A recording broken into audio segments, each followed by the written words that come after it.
Welcome to the Wounds of the Faithful podcast, brought to you by DSW Ministries. Your host is singer, songwriter, speaker, and domestic violence advocate Diana Winkler. She is passionate about helping survivors in the church heal from domestic violence and abuse and trauma. This podcast is not a substitute for professional counseling or qualified medical help. Now, here is Diane. Hey, everybody. Welcome to new friends in the podcast and my existing friends. I like hanging out with you guys and providing you some tools, some resources, some interviews, experiences to help you to heal. Now we have this week, I'm going to go over healthy coping strategies when you're trying to get through a difficult time in your life, whether it's a transition or you're still with your abuser, you're in the process of that healing journey, and you're having a tough day. And this list I compiled is a list that I use in my Mending the Soul groups. In fact, I just started my new Mending the Soul group with 3 beautiful ladies from all over the world with my facilitator, Jodine.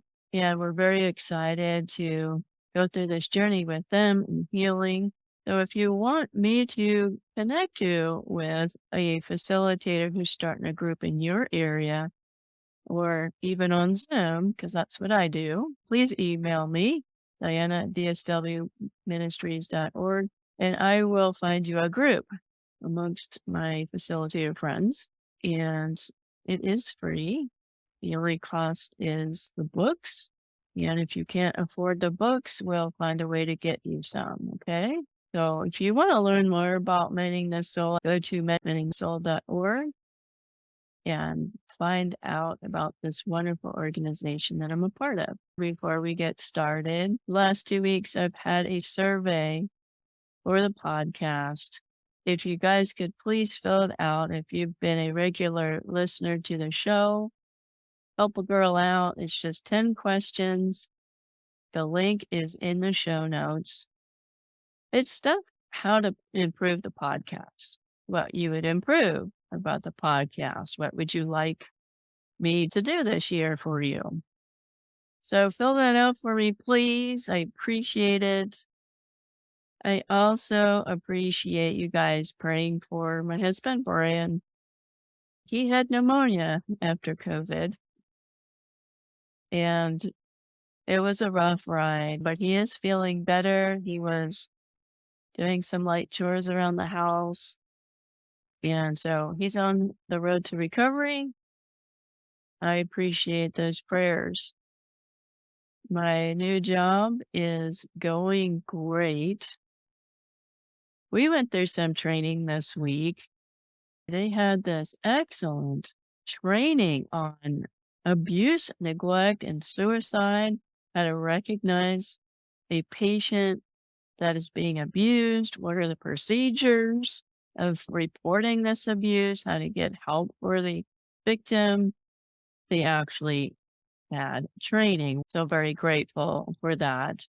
It is a hospital, and so that is something that needs to be in place because half the time that is the only way that they get any help, that anybody discovers they've been abused, is that a medical professional recognizes it.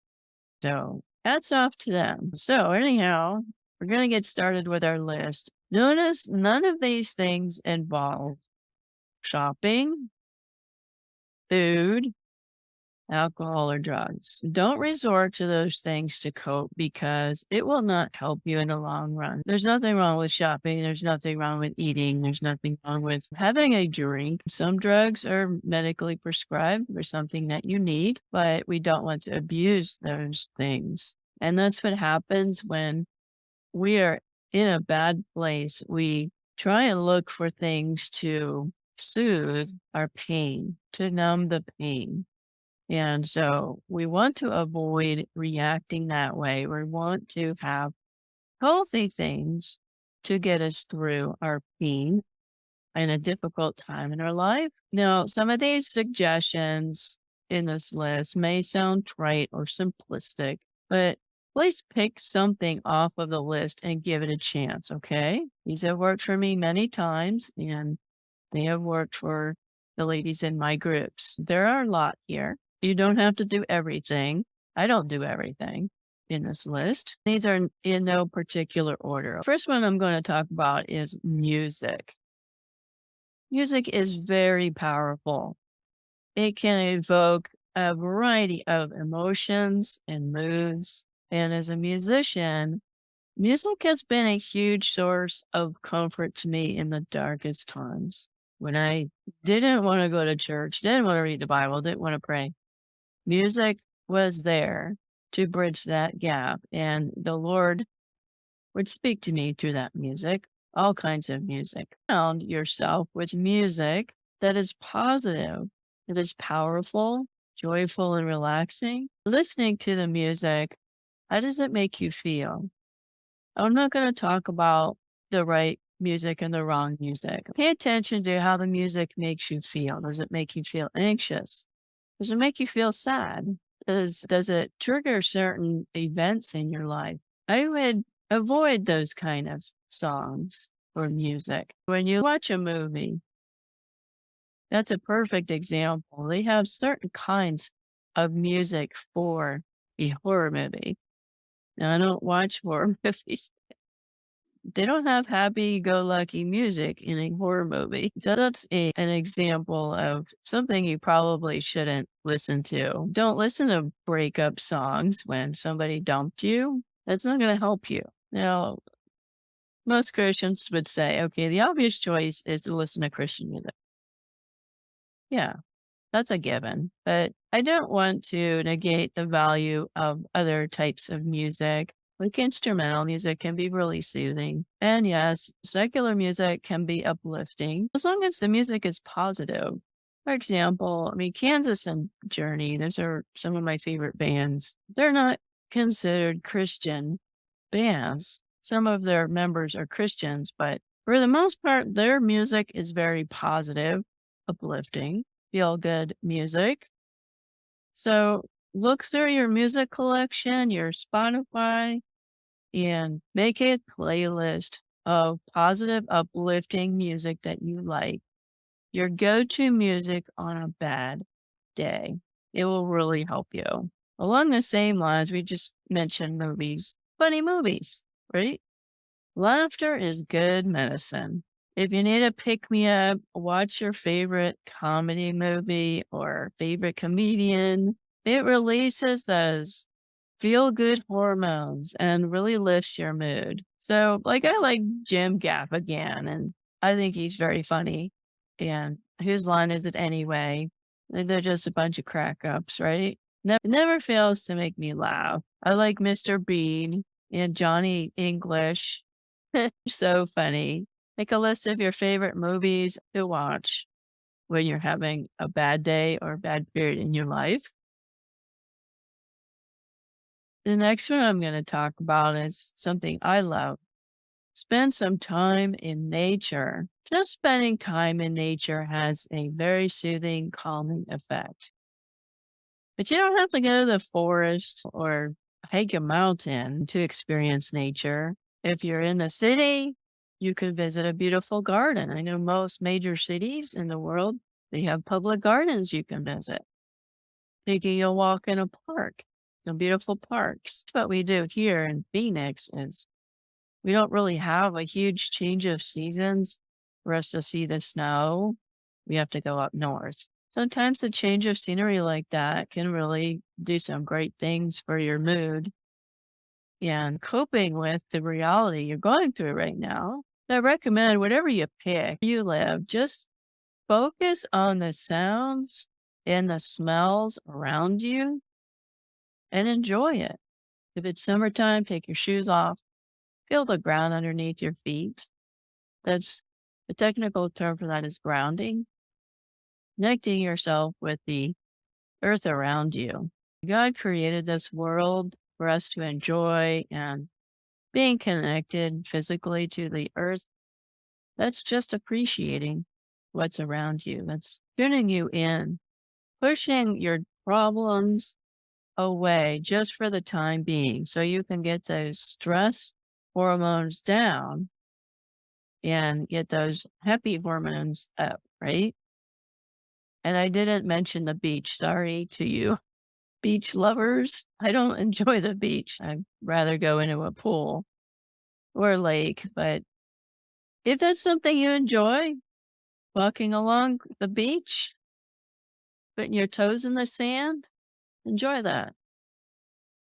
Going in the ocean water with the waves crashing along your back, body surfing. Gardening is a great way to get outside.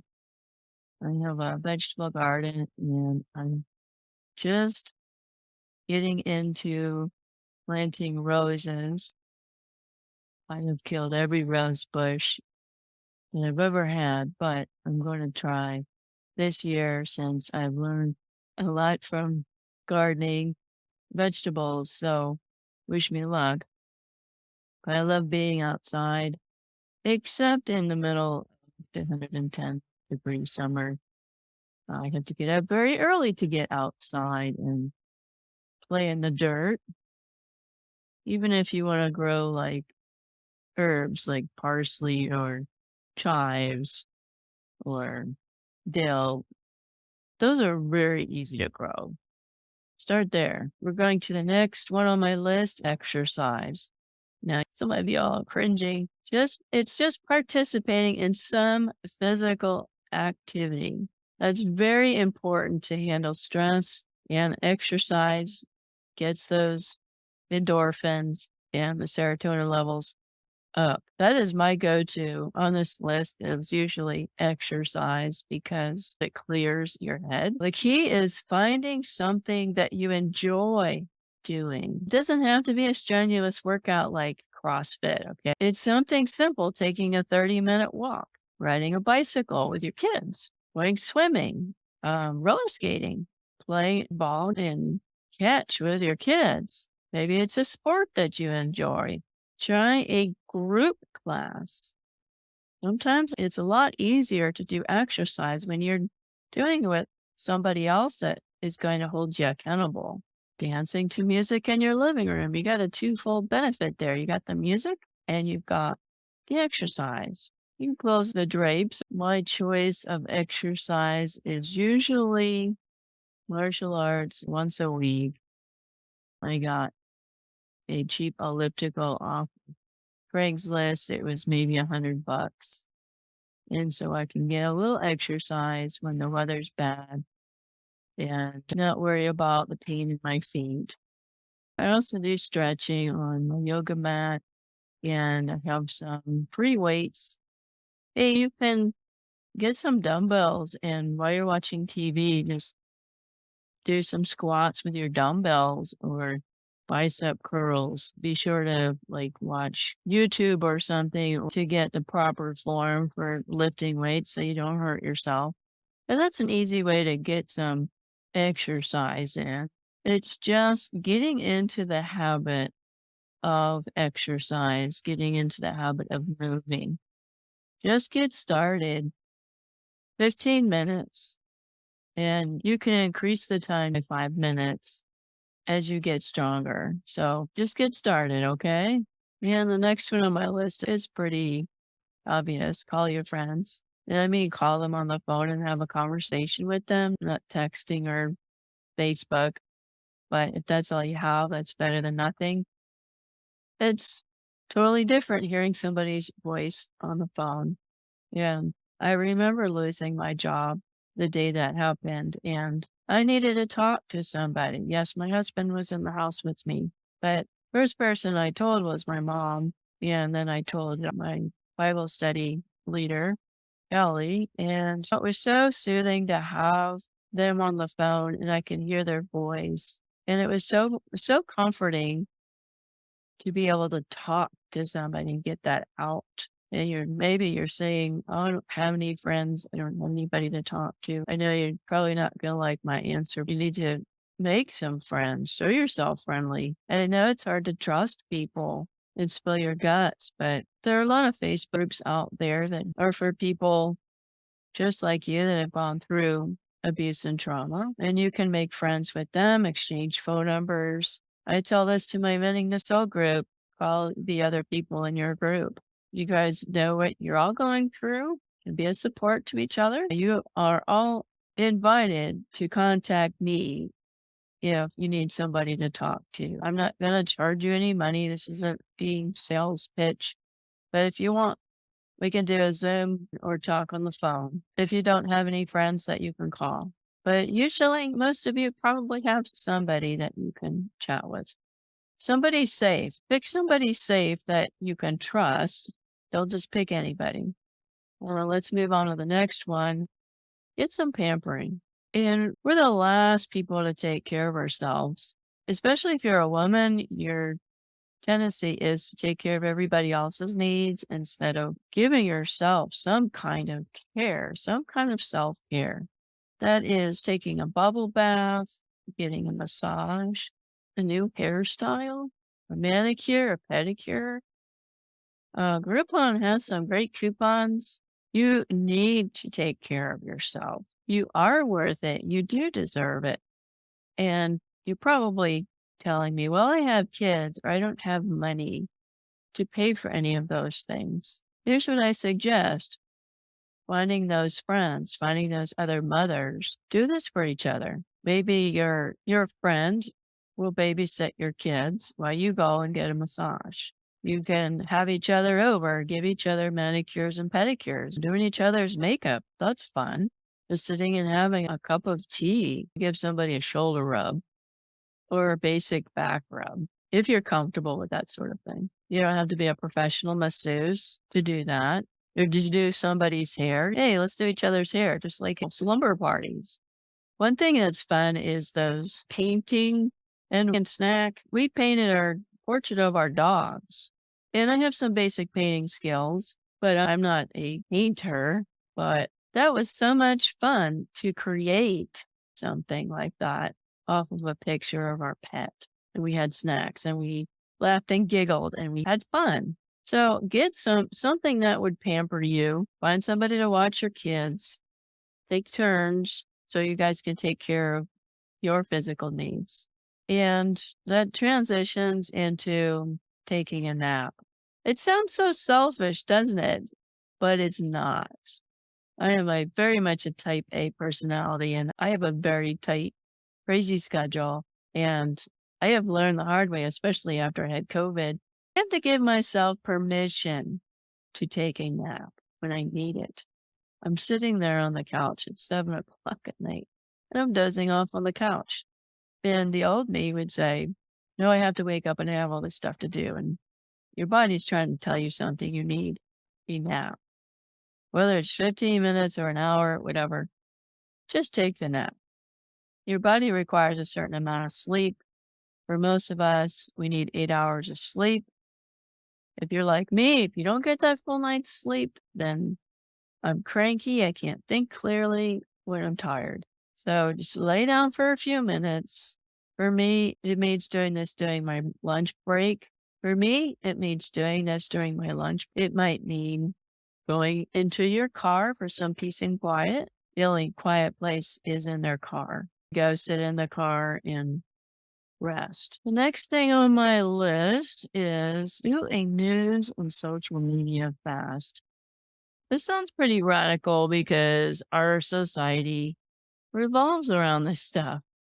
Negative news on TV and the snarky, toxic comments from Facebook are enough to put anyone over the edge. Really put you in a bad mood. Sometimes what goes on with social media fuels the problems that we have. Clean up your friends list on there. If they're not a positive poster on Facebook, take them out of your news feed. And there are settings on Facebook for that. No one will know that you can't see their posts on your page. Turn off the notifications on your phone so you don't see every single post that somebody replies to. Just answer your social media once or twice a day. You don't have to see everything. You don't have to read everything on your news feed or Twitter feed.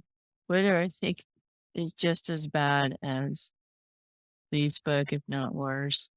So you don't need to see everything that your toxic friend or relative does and says. So I encourage you, I challenge you to try it because it is liberating when that phone is not the center of your life. Not saying throw the phone away, just there are settings on your phone that will give you more control over social media. You don't have to be on it every moment of the day because that will affect your moods and your mental health. Try it. So the activities I'm going to talk about next get a lot of negative talk in the church as a non-Christian religion. Now I'm talking about yoga and meditation. And it is true that its origins are from an Eastern religion, but we don't have to practice the religious part in order to receive the benefits from yoga or meditation. Hatha yoga teaches you to focus on stretching, breathing, and relaxation, which has been proven to reduce stress and anxiety. So, all of the yoga poses, if you take away the fancy names of the yoga poses, are things that you did in physical education class in grade school and high school. Okay, so they have one touching your toes. That's a yoga pose. You sitting on the ground with your legs spread out to the sides. That's a yoga pose. You have it with you sitting on the floor with your feet together in front of you. That's a yoga pose, touching your toes. You laying on your back with your hands up, pretending like you're asleep. That's corpse pose. So it's not that big of a deal to do those poses. It's the same thing with martial arts. I have friends that are like, well, martial arts is Middle Eastern religion. Well, it's 100% possible to do the martial arts without the religion.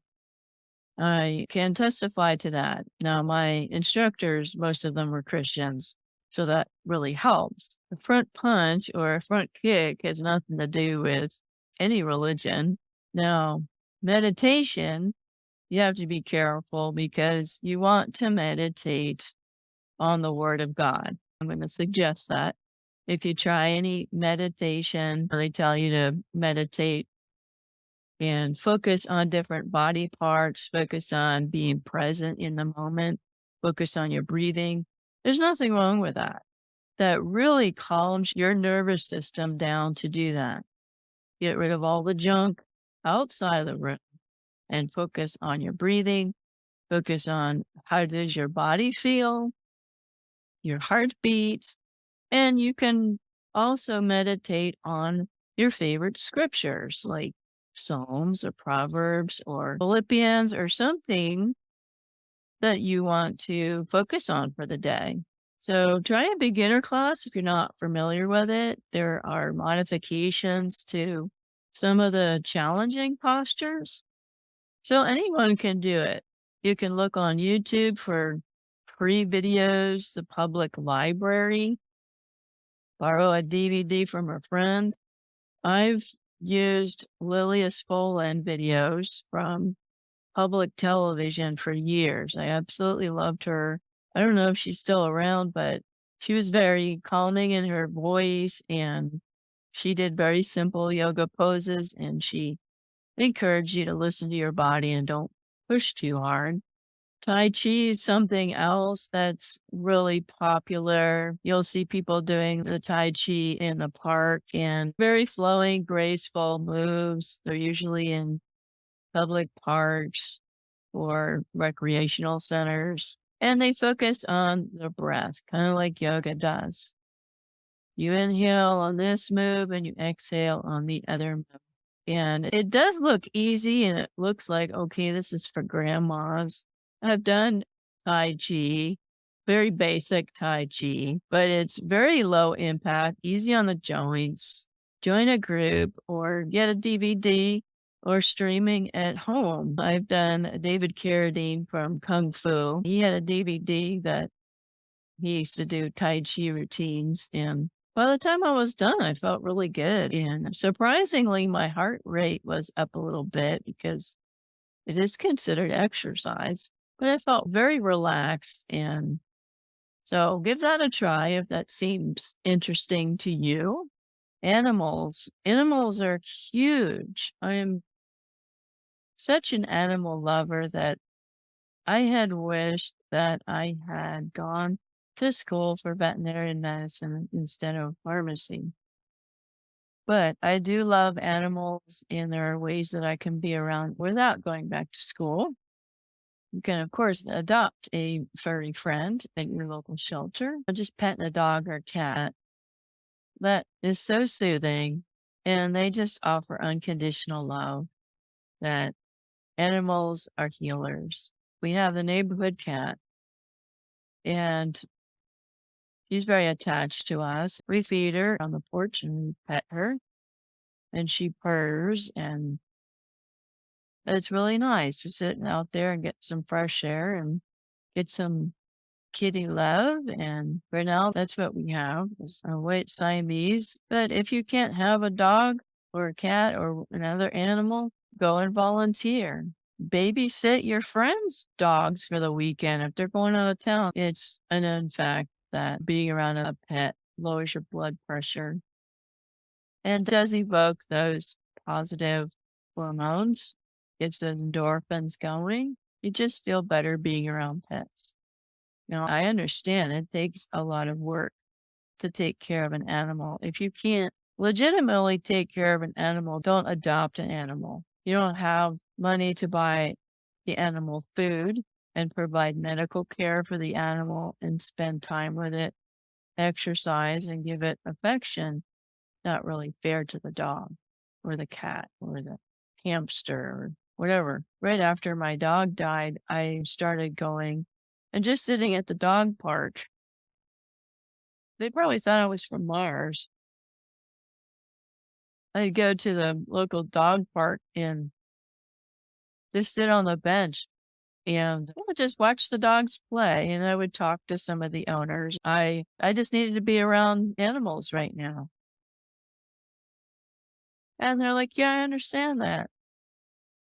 So animals are super valuable. The Lord gave us animals and pets to help us in those trying times.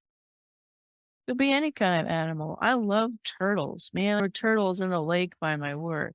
Every time I went out for my break or lunch, I'd go and visit the turtles, and that was the highlight of my day. I work at a hospital, and so I passed this woman with a Labradoodle. It was a therapy dog, and his name was and I asked the handler if I could say hi to the dog. I always ask permission. And Hutch sat down and I came up to him and he literally hugged me. He like leaned into my legs, which is what my former dog used to do. And he's looking at me and I'm just talking to him like, "Oh, what a good dog. You're so cuddly and sweet." And I said to the owner, I said, "Thank you for letting me pet Huck. He is just the highlight of my day." I suggest that make a list of all of your blessings. And this is hard to do. And you know that song, Count Your Blessings, name them one by one. It is hard to do. This is hard to do when all you notice in your life is negative things. I am really guilty of that myself. I am not a naturally positive thinker. I have to work on it to choose to think about positive things. And I'm a realist. And sometimes I can get on that negative thinking and the negative mindset. And I just recognize it for what it is. Okay, I'm in a funk today, but I'm gonna go look for something today that's positive that can encourage me. So make a list of blessings. Either put it on your phone, notepad, or carry around a piece of paper, whatever. No matter how small, try and list something good or positive. Oh, wow, I thought I was out of milk for cereal this morning, but I opened the refrigerator and look, there's some milk. Yes, that sounds very simple and trite, but when you start looking at small things like, oh, I found some change in the couch cushions today. Who doesn't love that? The little things lead up to big things. Thank you, Lord, that the traffic was good today on the way to work. I found a good parking spot close to the building. That's a big deal for me because I now have to park pretty far away from the building in the employee parking lot. So finding that closer parking space is a great find, a great blessing for me. But yeah, write the blessings down, big or small. My kid got an A on his report. My husband got a raise. I'm feeling good today. That's a big deal health wise. Brian and I both have health issues, and most of the time we feel pretty crummy.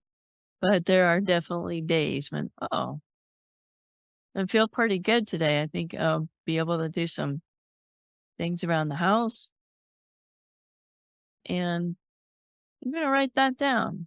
And at the end of the month or end of 6 months or a year or a bad day, you can come back and read the list. And it's gonna encourage you. It's gonna get you into that habit of getting out of that funk. Acknowledge the funk. Acknowledge that this is a crummy day. There's nothing wrong with that. We're not gonna do toxic positivity where you're gonna ignore the bad things that are happening. I'm not like that at all. I'm gonna acknowledge, hey, I'm having a really crappy day. I'd rather just go back to bed, but I'm gonna choose to get out of bed and I'm gonna choose to find something good about today and dwell on that. So I don't know if you guys are big readers, but I love to read biographies of people that I admire. Sometimes in our struggles, we forget that someone else has had some major traumatic struggles and they've survived, even flourished against all odds.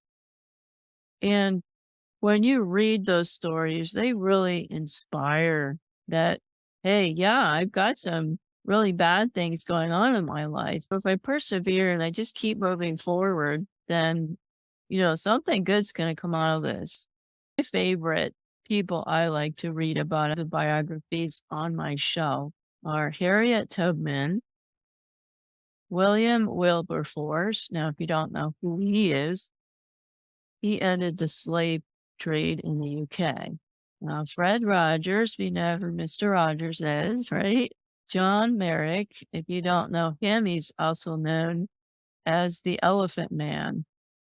You should read his book. It is incredible.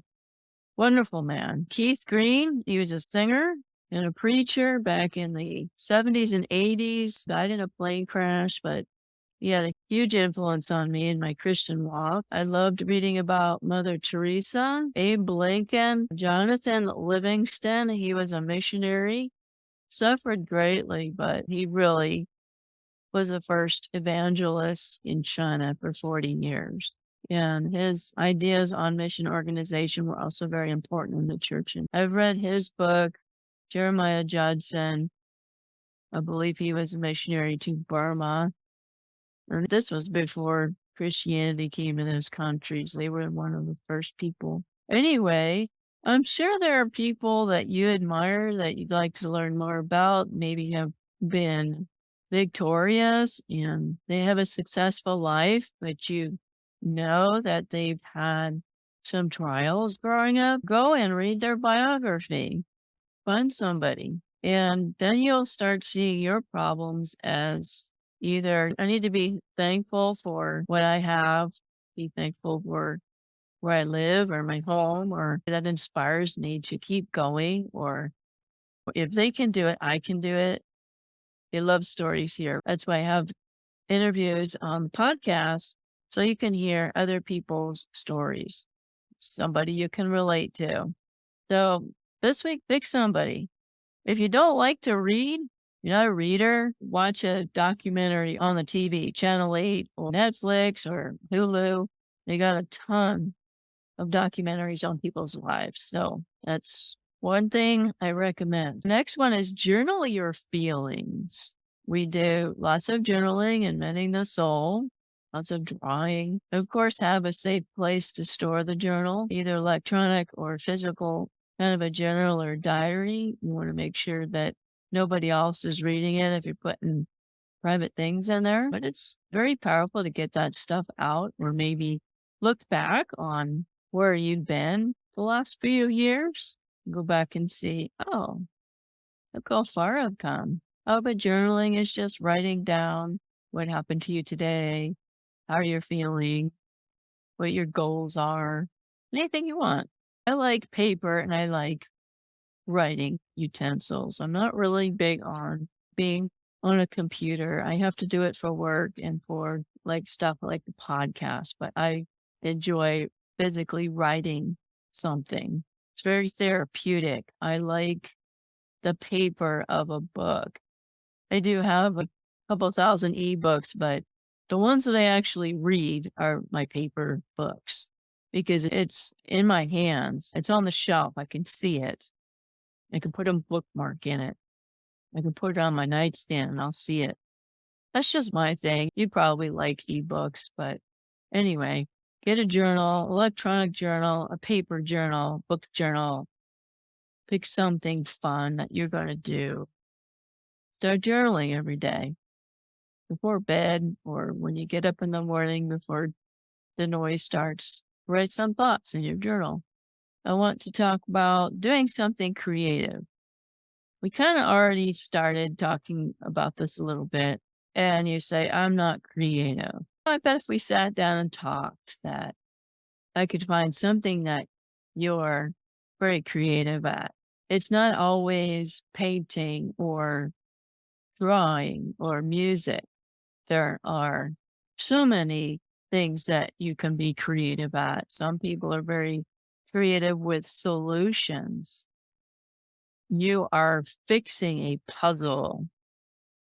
You are solving a problem. You are coming up with out of the ordinary box of solutions. That's creativity.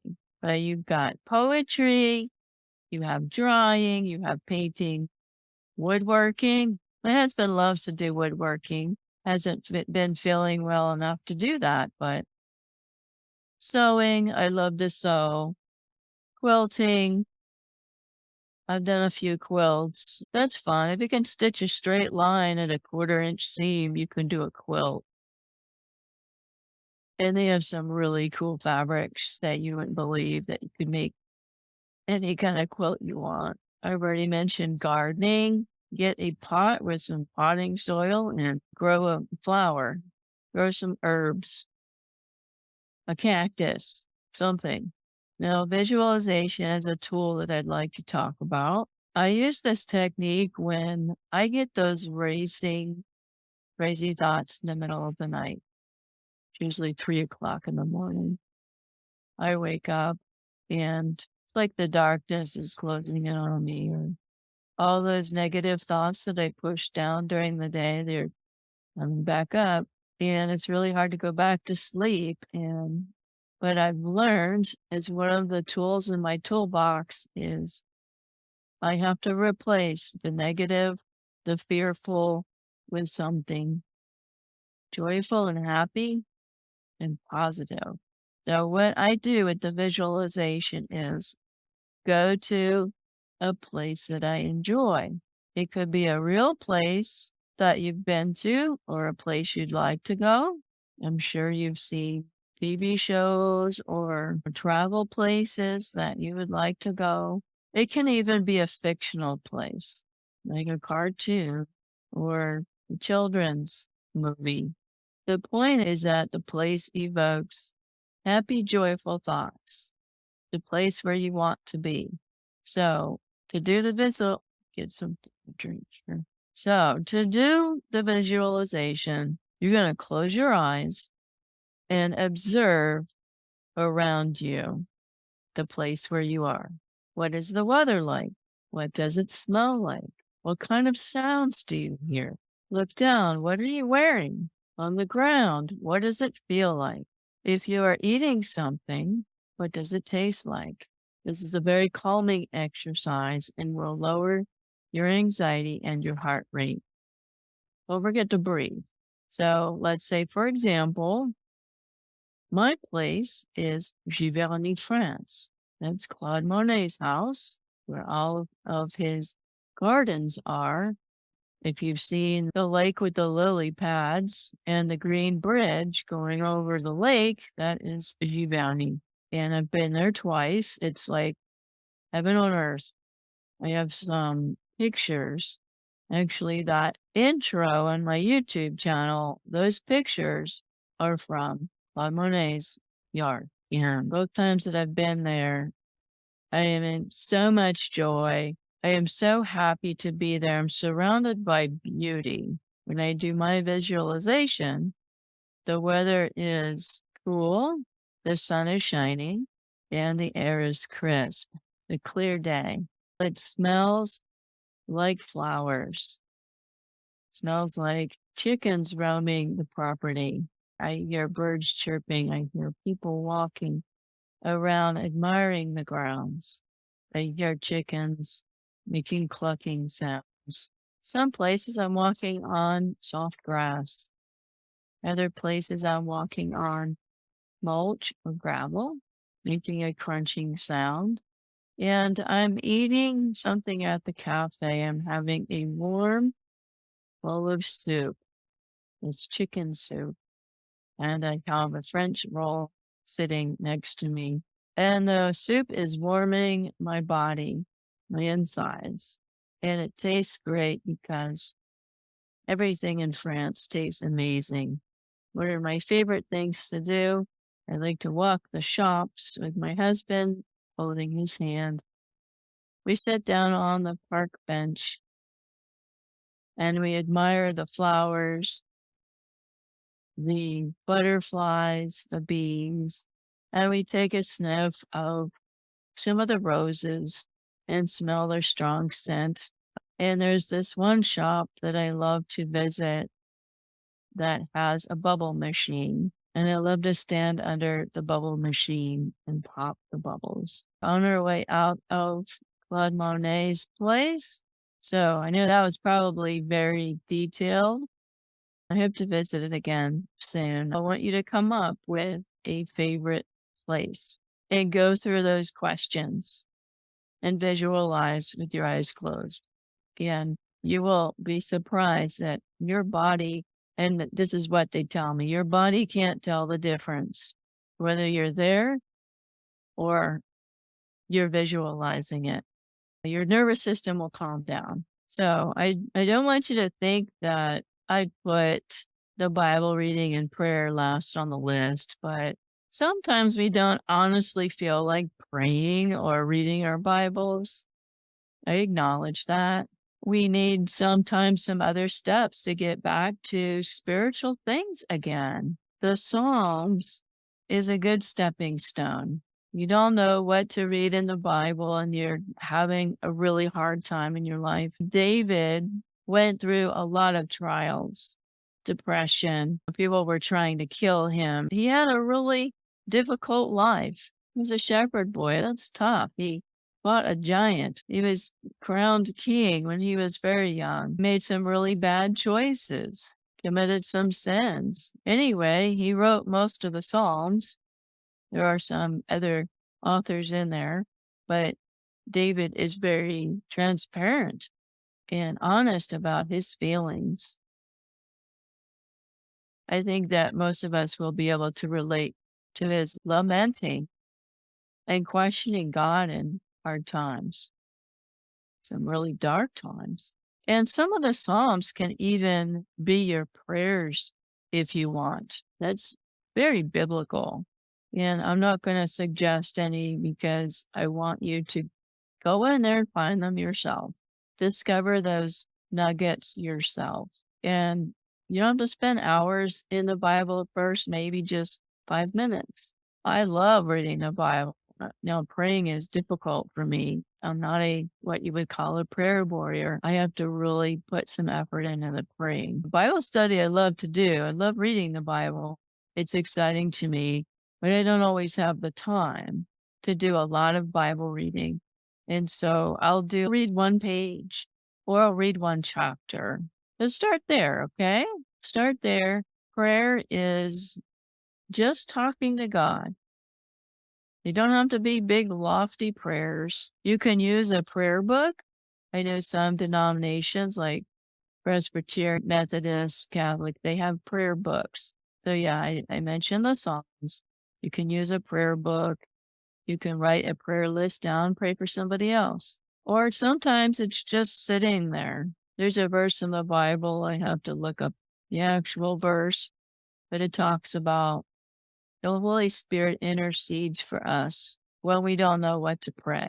You can just sit in God's presence, sit there, and sometimes you're just crying. I'm so tired, God. I'm so miserable. I'm so discouraged. You're just crying your heart out. It doesn't have to be out loud. I don't pray out loud unless I'm with somebody else. Sometimes I don't know what to say. And so I just sit there in God's presence like he's sitting next to me and let the Holy Spirit, who is the third person of the Godhead, let the Holy Spirit translate your thoughts and your feelings and your groanings and just takes them to the throne room. The Lord knows what we want to ask for. The Lord knows our hearts. So don't be discouraged in the prayer process. It is a communication between you and God. It is Him communicating to you through His Word. You can talk about anything you want. It doesn't have to be formal. You can scream and holler at God. You can ask questions. Look at the book of Job. People get mad at me when I point out Job. He lost everything. And God restored him. I think it was sevenfold. But he questioned God. You lost everything. And he's like, why? I did everything you asked. I'm a righteous man. I didn't deserve this kind of thing. So if you haven't read the book of Job, I highly encourage you to. He suffered quite a bit. And I am not minimizing your pain or your experience. It may be very different from Job's, maybe very different from mine. They are all legitimate sufferings. But there might be something in Job's story that you could relate to and could be encouraging to you. I've got this in my outline. Just say no in big letters. This is something that we all need to do. Sometimes our schedules are so full with well-meaning activities or obligations that we don't really need to be involved in. We don't have time to do what's important. You don't have to be the one that makes the cupcakes for the school birthday parties. You don't have to go to every single activity in your church. I made that mistake being in the ministry, even from college days. I signed up for everything because I was like so excited. And I thought, oh, the more that I do, the more spiritual I am. The more that I'm at church, the more spiritual I am. And that isn't true. I've learned that the hard way. You don't need to get God's favor by doing all this stuff. He already loves you. He already died for you. Now, if you want to do something, great. You want to volunteer for Sunday school, you want to volunteer for singing in the choir, then do that. But I know this sounds really hard to do, especially when somebody asks you to do something. Then it doesn't have to be just church. Church, in my experience, they would be like asking you to do the children's nursery because they're always short-handed. And I ask you to do it for the Lord. And I like children, but I have a weak immune system and I can't really be around a lot of children at once. And I used to do the nursery because there was such a great need. And somebody asked me, and I used to do the nursery and I was sick all the time because kids spread a lot of illnesses around. That's just the way it is. And I had to stop volunteering for the nursery. It is. It's really hard when somebody asks you to do something and your plate is already full. And you don't want to say no because you don't want to hurt the person's feelings. You want to be helpful. And we make the mistake of saying yes when we don't have the energy or the resources to do it well and carry on with your regular responsibilities. And I'm talking to myself here. I had to learn this the hard way. I'm a type A and I schedule every minute of my day, and I will shove more stuff in my schedule because I've been told idle hands is the devil's playground. Redeem the time now because the days are evil. All those verses about not wasting time. And that's how you burn yourself out. That's how you don't get enough sleep. You don't have enough time for your family or your kids. There are times that I didn't have time to take a shower. It's like, and that's when I would get sick is I am doing too much. I'm not saying no. And I can't schedule anything else without neglecting somebody that I should be serving. So I've had to learn I have to sit down with a list of things that are important to me, things that are my priority. For me, right now, my priority is I have to have a job. So I work a full-time job. Second is my priority is to my husband to care for him, make sure he's healthy and be a support to him as he's getting over his illnesses. Three, I want to serve in the church, but I pick one thing in the church that I'm going to do, which I've decided to do mending the soul. That's where I serve. Now, my previous churches, I've been in the drama club, I've been in the choir or the worship team. I mentioned already the nursery or Sunday school teaching, bus captain. I did all that stuff, but I'm only picking one thing at church to serve, and that's against my nature. Don't feel guilty about saying no.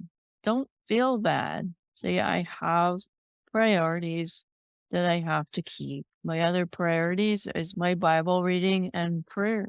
And that was a challenge for me to carve out that time because I'm very busy. My priority is I have my garden. That's another full-time job. My priority is my family. My parents aren't getting any younger and spend time with them. Sometimes that's on a weekend where I have a lot of stuff to do, but I choose to go spend it a few hours with my family. Staying healthy is, I have to stay healthy in order to keep my job and have the energy to do all my tasks, and I'll stay healthy so I don't bring any more illnesses home. I'm the one who brought COVID back to the house, so I have to eat right and exercise, get my sleep. I guard my sleep with a vengeance. Let me tell you, I guard my sleep religiously. I'm in bed the same time every day. Sometimes on the weekend, I'll sleep a couple more extra hours in the morning, but for the most part, I have the same schedule. If I don't get my sleep, I can't function. So I don't care what's going on. 10 o'clock, I'm in bed. I'm in bed. I don't stay up and watch Netflix unless it's a weekend. I don't sit there and read a book all night. I can't. So again, don't feel guilty about saying no. Do not apologize. Do not give a big lengthy explanation to say, I have to keep my priorities straight and I have too much on my plate already. And let me say this, your family is your ministry first. I'm not talking about your abusive family. I'm talking about the family that you care about, that your kids, your parents, maybe some of your extended family. Your family is your ministry first before you do all of the church stuff. I've met too many people that church is more important than the family. The kids are neglected. You're never home. The kids are in every activity imaginable, or you're carpooling them off to softball practice. You don't have dinner together anymore. That means you are too busy and you've got too much on your plate. You need to sit down and again go through that list. What is important to me and my family? You might have to eliminate some of those things. Did your kid need ballet and softball and the drama club and whatever? No, they don't. Have your kid pick what is the most important thing to you. If it's ballet class, okay, well, maybe next year you can do softball. How's that? You want to do ballet this year? Because I only have time to take you to one place. Maybe you don't have soccer moms that will trade driving or rotate driving and picking up. If you can't, then unfortunately, that's part of life is kids can't drive themselves. You don't have anybody to drive them here and there. It's got to be a decision made because you can't run yourself ragged. You've got 4 kids and they all have different activities. You got to have a sit down.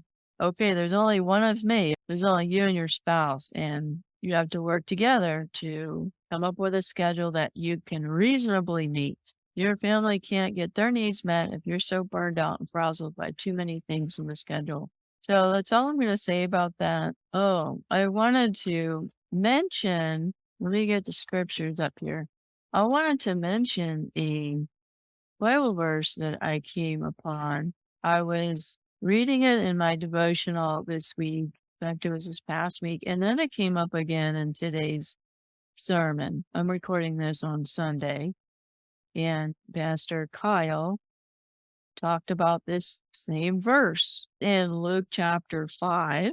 Jesus is doing all these miracles and healing people. And this is right after he healed a man that had leprosy, a really horrible disease.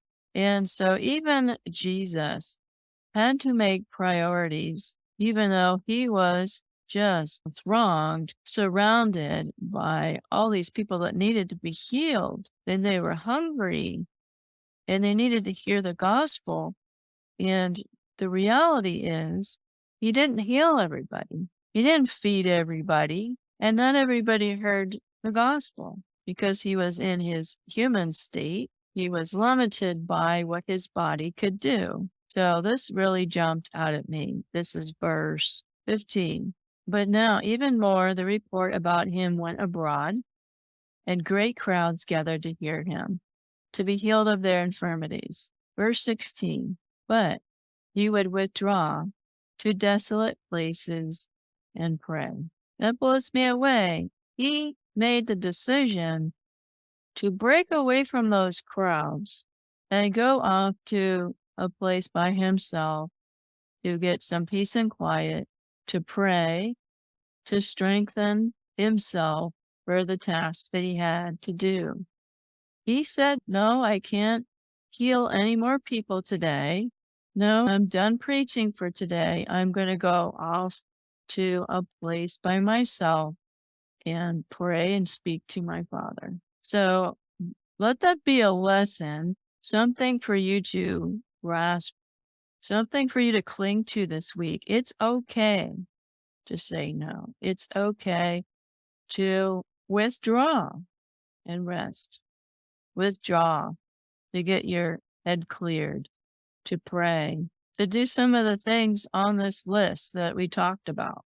Because Jesus, the Son of God, did it too. But I think he's setting an example for us that you have to take care of yourself so you can take care of others.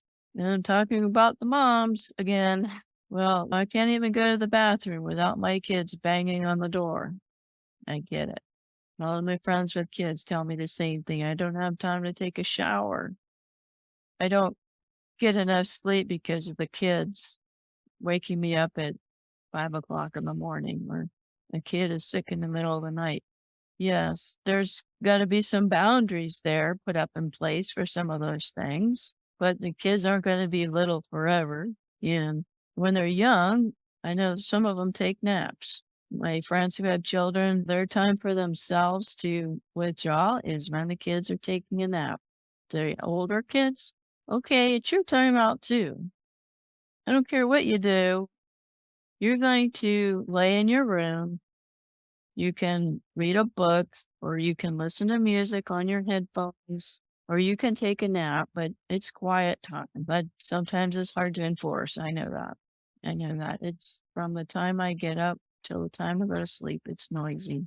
And if I don't get up at 4 to 5, we have my Bible reading and prayer, doesn't get done.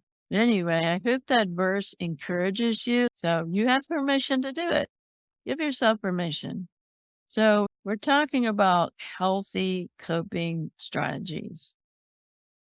Okay, so we did not talk about shopping because we don't want to go out and buy stuff when we're upset. We're using shopping and spending money to soothe your emotions. We don't want to do that. That's how you get into debt, and it's a really unhealthy habit. So do not go out and go pleasure shopping. I don't mean grocery shopping where you need food in the house. Same thing with drinking or eating. We all have to eat to survive, but going in there and eating when you're upset and overeating, that's not healthy. So we need to know the difference between self-care and self-destruction. So here's an example. You had a hard day. You go in and you take a bath. That's healthy.